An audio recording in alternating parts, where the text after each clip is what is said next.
Hai, Assalamualaikum. Kembali lagi di channel Bidan Isna, obrolan kesehatan kita semua. Di video ini, aku mau ngebahas 7 hal yang menyebabkan inseminasi gagal. Nah, bagi bunda yang lagi promil, perhatikan baik-baik apa saja yang bisa menjadi penyebab gagalnya program hamil ini. Nah, bagi bunda yang sudah menempuh program hamil inseminasi tetapi belum berhasil untuk hamil, sabar ya bun, tetap kuat, tetap semangat, tetap usaha dan tetap berdoa. Apa saja yang dapat menyebabkan program hamil inseminasi ini gagal? Yang pertama, masalah usia ibu. Nah, semakin tinggi usia ibu, peluang keberhasilan untuk hamil juga semakin menurun. Sebenarnya tidak ada patokan yang pasti tingkat keberhasilan dari inseminasi.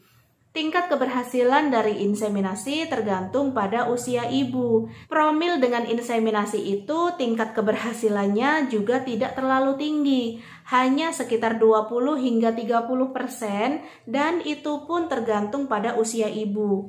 Karena usia pada ibu ini berkaitan dengan cadangan sel telur kita. Semakin usia kita bertambah, cadangan sel telur kita itu juga akan berkurang. Setiap bulan kita pasti akan mengeluarkan telur. Entah itu telur kita itu pecah atau tidak pecah. Artinya kalau tidak pecah berarti kita menderita PCOS yang sel telurnya kecil-kecil kayak gitu. Jadi kalau setiap bulan kita itu mengeluarkan sel telur, cadangan sel telur kita itu juga akan berkurang kayak gitu. Kemudian penyebab yang kedua, waktu timing inseminasi yang tidak tepat.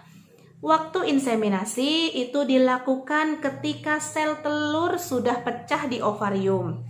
Biasanya sebelum inseminasi kita itu kan hari kedua itu biasanya cek sel telur. Kemudian hari ke-9 itu kontrol lagi besar sel telurnya sudah cukup atau belum. Kemudian hari ke-11, di hari ke-11 ini biasanya ketika ukuran sel telurnya itu sudah cukup, dokter akan memberikan suntikan untuk pemecah sel telur. Nah, sel telur itu biasanya akan pecah 36 jam setelah dilakukan suntikan pemecah sel telur.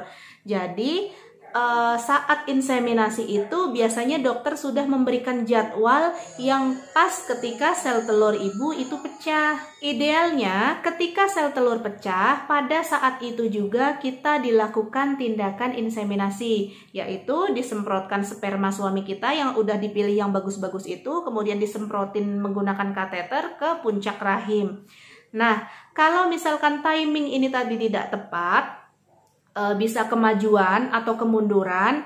Nah, ini juga bisa menyebabkan kegagalan promil inseminasi ini, bun. Kalau misalkan terlalu lama jarak antara sel telur pecah dengan inseminasi, dikhawatirkan sel telur kita itu sudah rusak duluan sebelum berhasil ketemu sama sel sperma, kayak gitu. Kalau aku kemarin sih, waktu hari ke-11 tuh malamnya aku berhubungan juga.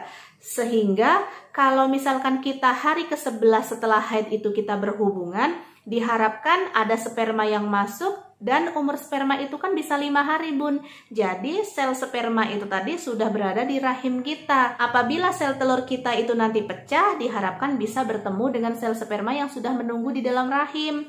Nah, kemudian pada hari ke-13 itu kan hari aku inseminasi. Jadi di hari inseminasi itu sperma suami dikeluarin, dipilih yang bagus, kemudian dimasukkan pakai alat seperti kateter atau seperti pipet kayak gitu, masukkan ke dalam rahim. Kemudian pagi harinya wajib berhubungan juga karena agar bisa meningkatkan keberhasilan peluang hamil kayak gitu. Ketika bunda memutuskan program hamil inseminasi, dokter sudah memberikan waktu jadwal, baik itu waktu suntik pemecah sel telur dan baik itu waktu pas inseminasinya. Pokoknya intinya harus tepat waktu, konsultasiin ke dokter juga, dan jangan telat kita datang ke rumah sakitnya. Pokoknya harus sesuai dengan jadwalnya dokter itu tadi, oke? Kemudian penyebab yang ketiga yang bisa menjadi kemungkinan kenapa inseminasi bisa gagal, yaitu kualitas sel telur yang buruk. Meskipun kita sudah minum penyubur sel telur, kemudian kita sudah suntik penyubur memperbesar sel telur, Apabila sel telur kita itu tidak berkualitas, bisa juga menyebabkan gagal program hamilnya. Kemudian penyebab yang keempat, apabila kualitas sel spermanya itu buruk. Nah, kualitas sel sperma ini juga penting banget untuk keberhasilan inseminasi. Minimal untuk program hamil inseminasi harus ada 15 juta sel sperma yang bagus. Apabila kurang dari 15 juta sel sperma yang bagus, kemungkinan peluangnya untuk berhasil hamil itu sedikit. Oleh karena itu, sel telur kita itu harus bagus dan sel sperma suami itu juga harus bagus. Gimana agar sel telur kita bagus dan sel sperma itu bagus? Dokter pasti akan memberikan obat-obatan hormonal ataupun obat-obatan untuk menstimulus sel telur dan juga untuk kesuburan sperma. Terlepas dari itu, perilaku kita juga bisa menentukan bagus atau buruknya kualitas sel telur dan sperma. Kalau misalkan kita makan makanan yang cepat saji, banyak pengawet, banyak perasa, banyak pewarna kayak gitu, bisa saja menyebabkan kualitas dari sel telur kita itu menjadi buruk. Begitu juga dengan suami kita, kalau misalkan perilakunya mungkin merokok atau minuman alkohol atau perilaku yang tidak sehat, menyebabkan kualitas sel spermanya juga menjadi buruk. Nah, oleh karena itu perlu banget kita jaga pola hidup sehat. Dan penyebab yang kelima yang bisa menyebabkan inseminasi gagal, adanya sumbatan pada tuba falopi. Nah, sebelum inseminasi, biasanya dokter menganjurkan untuk pemeriksaan HSG. Pemeriksaan HSG ini adalah pemeriksaan ronsen rahim untuk mengetahui apakah rahimnya normal atau tidak, kemudian ada sumbatan di tuba falopi atau tidak, kayak gitu. Apabila ada sumbatan pada tuba falopi, sebaiknya kita lakukan treatment dulu, lakukan terapi dulu untuk membuka sumbatan pada tuba. Kalau misalkan kita inseminasi tetapi belum melakukan HSG, kita nggak tahu saluran tuba kita itu tersumbat atau enggak.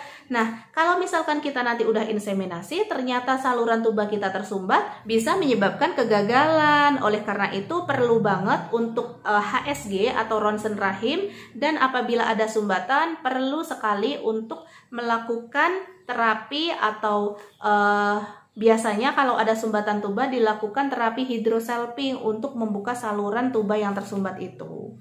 Kemudian penyebab yang keenam yang bisa menyebabkan inseminasi gagal yaitu kondisi rahim. Waktu pas aku inseminasi kemarin, minimal ketebalan rahim itu 0,7 cm.